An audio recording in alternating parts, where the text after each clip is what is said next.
মাত্র ৬ বছরের অভিনয় জীবনে পূজা চেরি অভিনীত ডজন খানেক চলচ্চিত্র মুক্তি পেয়েছে। মুক্তির অপেক্ষায় আছে আরও একাধিক চলচ্চিত্র।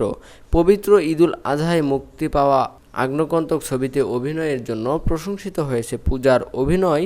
এই সিনেমা সহ নানা প্রসঙ্গে প্রথম আলোর কথা বলেছেন তিনি। পবিত্র ঈদুল আজহায় পূজা চেরি অভিনীত দুটি ছবি মুক্তির কথা ছিল, শেষ পর্যন্ত একটি মুক্তি পায়। সমন ধরের আগন্তুক ২০২২ সালে শুরু হয় এই ছবির শুটিং। ৩ ধাপে কাজ শেষ হয়। এতে নায়িকা পূজার অভিনয় প্রশংসিত হয়েছে। ঢাকাই সিনেমার বেশিরভাগ ছবিই যেখানে নায়ক নির্ভর, সেখানে এই ছবি ছিল ব্যতিক্রম। তবে এটি প্রথম নয়। গত বছর নারী দিবসে মুক্তি পাওয়া দীপ্ত প্লের ওয়েব ফিল্ম পরীতে ও প্রধান চরিত্রে দেখা গেছে পূজাকে। অভিনেত্রী জানান, এ ধরনের চরিত্রে উত্তরে গেলে তিনি নিজে যেমন আরও আত্মবিশ্বাসী হয়ে ওঠেন, তেমনি প্রযোজক পরিচালকেরা ও চ্যালেঞ্জিং চরিত্রে তাকে সুযোগ দেওয়ার কথা ভাবেন। পূজা বলেন, অভিনয় শিল্পী হিসেবে আমরা পরিশ্রম করি, মন দিয়ে কাজ করার চেষ্টা করি।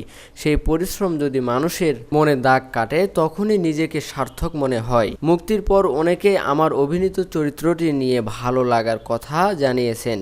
এসব আমার পরের কাজের জন্য প্রেরণা যোগাবে। বিনোদন অঙ্গনে শিশুশিল্পী হিসেবে কাজ শুরু হয় পূজা চেরির। নাচে পারদর্শী পূজা ছোটবেলায় বিজ্ঞাপন চিত্র ও চলচ্চিত্রে সমানতালে শিশুশিল্পী হিসেবে কাজ করেন। ৬ বছর আগে নায়িকা হিসেবে তার সিনেমায় যাত্রা শুরু। প্রথম ছবি নূরজাহান এ নায়ক ছিলেন কলকাতার আদিত্য। দ্বিতীয় ছবি পোড়ামন 2 দিয়ে নিজেকে নিয়ে আসেন আলোচনায়। এরপর আর পেছনে ফিরে তাকাতে হয়নি তাকে। একে একে অভিনয় করেন দহন, প্রেম আমার 2, শান, গুলুই, হৃদ্যিতা, জিন ও লিপস্টিক সিনেমায়। গুলুই ছবিতে শাকিব খানের বিপরীতে অভিনয় সবচেয়ে বেশি আলোচনায় আসেন তিনি। ওঠে প্রেমের গুঞ্জন ও চলচ্চিত্রের একটা পক্ষ এই প্রেমের গুঞ্জন ছড়ায়। এরপর আরও একাধিক ছবিতে অভিনয়ের কথা থাকলেও পূজাকে পরে শাকিবের বিপরীতে আর দেখা যায়নি। 2 বছর পর ঢালিউড সুপারস্টার শাকিব খানের সঙ্গে দেখা হয় পূজা চেরির।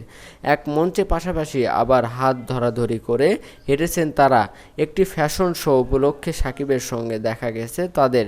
2 বছর পর মঞ্চে দেখা গেলেও তারা ছিলেন পেশাদার শিল্পীর মতোই। উপস্থিত অতিথিরা ও শাকিবের সঙ্গে সেদিন পূজাকে দেখে চমকে যান।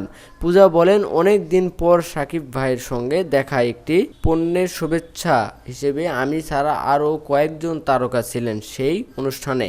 যে প্রতিষ্ঠানের পরিচালক শাকিব ভাই, সেখানেই দেখা ও কথাবার্তা হয়। শাকিব ভাইয়ের সঙ্গে অনেক দিন পর দেখা হয়ে ভালো লেগেছে। মাস 3 আগে মা হারান পূজা চেরি। তার মায়ের স্বপ্ন ছিল মেয়ে চলচ্চিত্র অঙ্গনে প্রতিষ্ঠা পাক, দারুণ সব চলচ্চিত্রের অংশ হোক, অসাধারণ সব চরিত্রে অভিনয় করে পূজা যেন মানুষের মনে স্থায়ী আসন যেন গড়তে পারেন, এমনটাই চাওয়া ছিল তার মায়ের। তাই তো মায়ের রেখে যাওয়া উপদেশ মাথায় নিয়েই নিজেকে সামনের দিকে এগিয়ে নেবেন বলে জানান পূজা। এই অভিনেত্রী বলেন, মা সব সময় বলতেন, পূজা তুমি শক্ত মনের মানুষ, আমার পথে যত বাধাই আসুক তুমি কাটিয়ে উঠতে পারবে, সেই বিশ্বাস আমার আছে। চেষ্টা করছি মায়ের স্বপ্ন পূরণ করতে। আলাপে আলাপে পূজা জানান, সামনে আরও কয়েকটি সিনেমায় অভিনয়ের জন্য চূড়ান্ত হয়েছি। সিনেমাগুলো মুক্তি পেলে তার কেরিয়ার নতুন গতি পাবে। তবে সিনেমাগুলোর নাম বা সহশিল্পী নিয়ে এখনই কোনো তথ্য দিতে চান না তিনি।